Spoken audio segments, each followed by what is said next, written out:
श्रीविष्णोरष्टाविंशतिनाम स्तोत्रम्।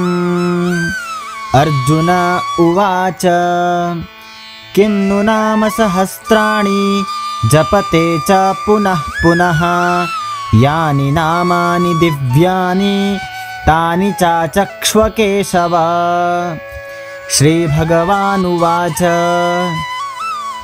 मत्स्यं कूर्मं वराहं च वामनं च जनार्दनं गोविन्दं पुण्डरीकाक्षं माधवं मधुसूदनं पद्मनाभं सहस्राक्षं वनमालिं हलायुधं गोवर्धनं हृषीकेशं वैकुण्ठं पुरुषोत्तमं विश्वरूपं वासुदेवं रामं नारायणं हरिं दामोदरं श्रीधरं च वेदांगं गरुडध्वजम् अनन्तं कृष्णगोपालं जपतो नास्ति पातकं गवां कोटिप्रदानस्य अश्वमेधशतस्य च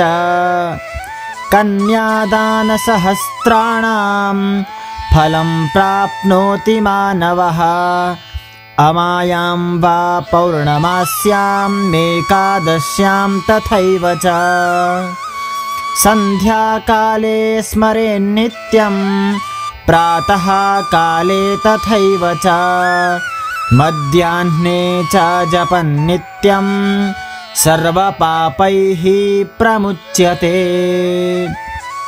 श्रीकृष्णार्जुनसंवादे श्रीविष्णोरष्टाविंशतिनाम स्तोत्रम्।